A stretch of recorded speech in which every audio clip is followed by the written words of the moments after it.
मैं मिट्टी को बिना किसी छेड़छाड़ के, बिना किसी इकोसिस्टम को ब्रेक करते हुए कुछ पौधे ग्रो करता हूँ। नमस्कार, मेरा नाम तनिक शर्मा है और मैं बीएससी एग्रीकल्चर कर रहा हूँ।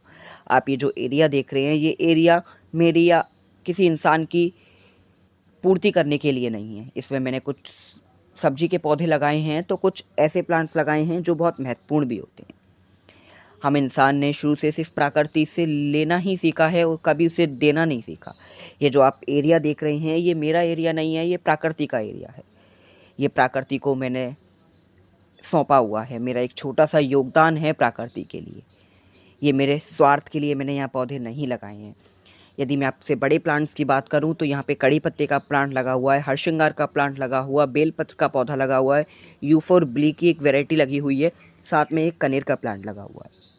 अब यदि आप नीचे जो प्लांट्स देख रहे हैं, इसमें भी कुछ कुछ महत्वपूर्ण प्लांट्स हैं।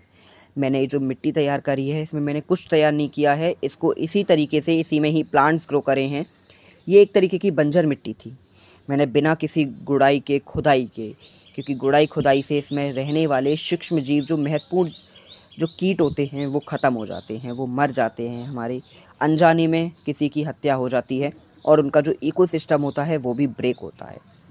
तो इसी को मैंने बताने के लिए कि बिना किसी गुड़ाई के, बिना किसी निराई के भी हम पौधों को ग्रो कर सकते हैं और बहुत अच्छे से ग्रो कर सकते हैं, और बंजर मिट्टी को भी हम एक अच्छी मिट्टी बना सकते हैं। यहाँ पे आप देख रहे होंगे कि मैंने ये कुछ ओकरा के प्लांट्स लगाए हैं। ओकरा यानी कि भिंडी के कुछ मैंने यहाँ पर पौध को ट्रांसप्लांट किया है और आज ही ट्रांसप्लांट किया है।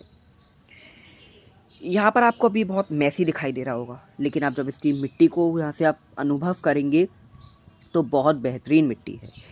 खाद के रूप में मैंने जो प्रयोग किया है, हमारे पास रेस्क्यूड एक फीमेल हॉर्स है जो ट्राइपॉड है। उसके एक्सीडेंट के कारण एक पैर वो गंवा चुकी है। उसी के गोबर से हम लोग यहाँ पर ये थोड़ी सी फार्मिंग करी हुई है। अब जो यहाँ पे जो छोटे प्लांट्स लगे हैं, उनको बचाने के लिए, जो कीट जो आ जाते हैं उनसे बचाने के लिए, यहाँ पर जो है मैंने ये गेंदे के प्लांट लगाए हैं। गेंदे के प्लांट जो हैं कुछ ऐसे कीट्स को दूर रखते हैं जो हमारे प्लांट्स के लिए हानिकारक होते हैं। ये कुछ दाल का भी सीड्स ग्रो हो गए हैं, अपने आप ही ग्रो हुए हैं, हमने कुछ भी यहाँ पर ग्रो नहीं किए हैं। ये साथ ही साथ में मैंने कुछ काशी फल के भी यहाँ पर सीड्स डाले थे, जो कि वो भी देखिए कुछ कुछ यहाँ पर ग्रो हो गए हैं। साथ में यहाँ पर अपने आप ही आप यहाँ देख रहे होंगे कि ये करेले के कुछ बीज जो हैं वो ग्रो हो गए हैं, क्योंकि जो हमारी जो नंदनी है, जो हॉर्स है, फीमेल हॉर्स है, उसके लिए कुछ खाने का सामान आता रहता है, कोई ना कोई डाल के जाता है। जो बच जाता है वो हम इसी में ही डाल देते